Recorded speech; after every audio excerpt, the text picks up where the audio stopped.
Don't put your faith in football players. Don't put your faith in celebrities or singers. Every single one of us are human and we will fall. At one point or another, even the greatest football team fails. Every singer, every celebrity gets into a controversy. But unlike football teams that fail, like singers and celebrities, like false idols, who all fall short at some point because we're all human, Jesus Christ never fell short. He was a real person. Historical records from Jewish and Roman sources confirmed his crucifixion. He walked this earth, and there were multiple eyewitness accounts throughout the New Testament, all of his disciples, all the way from when he first gathered them, such as Peter when he was just a fisherman with his brothers, all the way up until into Jerusalem and beyond. Even after Jesus ascended into heaven, he gained a disciple through Paul, who was an avid persecutor of Christians. He even changed the heart of Matthew, who was a tax collector who was wealthy. And that just goes to show you, even those who have wealth, if they give up everything for Jesus, they gain everything. I'm not saying there's nothing wrong with football matches or going to a concert. There's nothing wrong with it, but we shouldn't put temporary things that aren't guaranteed to make us happy before the Lord. For example, I like to listen to some music from singers, and there's a few celebrities I admire, but I never make idols out of them. No matter how good most of them betray themselves to be, they are still flawed human beings like us. They are not gods, and they are not to be worshipped. I've learned there is only one truly worthy of worship, and that is Yeshua of Nazareth, Jesus Christ. Another great thing I learned in Sunday church today from my priest was how we should always be careful never to let jealousy, resentment, or gossip enter our lives, as there is examples of where jealousy leads throughout the Old Testament and the New Testament. For example, in Genesis, when the serpent whispered lies into Eve's ear, making her jealous wanting knowledge that she believed God was withholding from her. Or in the story of Joseph,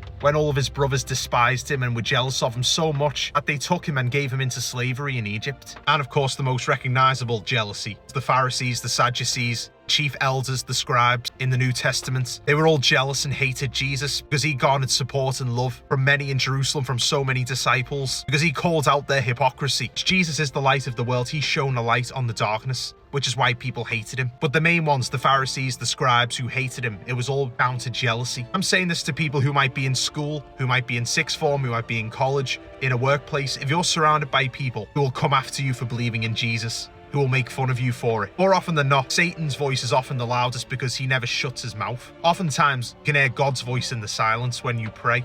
The loudest voices that seek to break down are often of Satan. Any words that seek to gossip, bully people, hurt people, don't be influenced by people who've given in to the enemy. Just listen to your heart, pray. No matter the noise of the enemy and those who are under his influence, don't fall for it.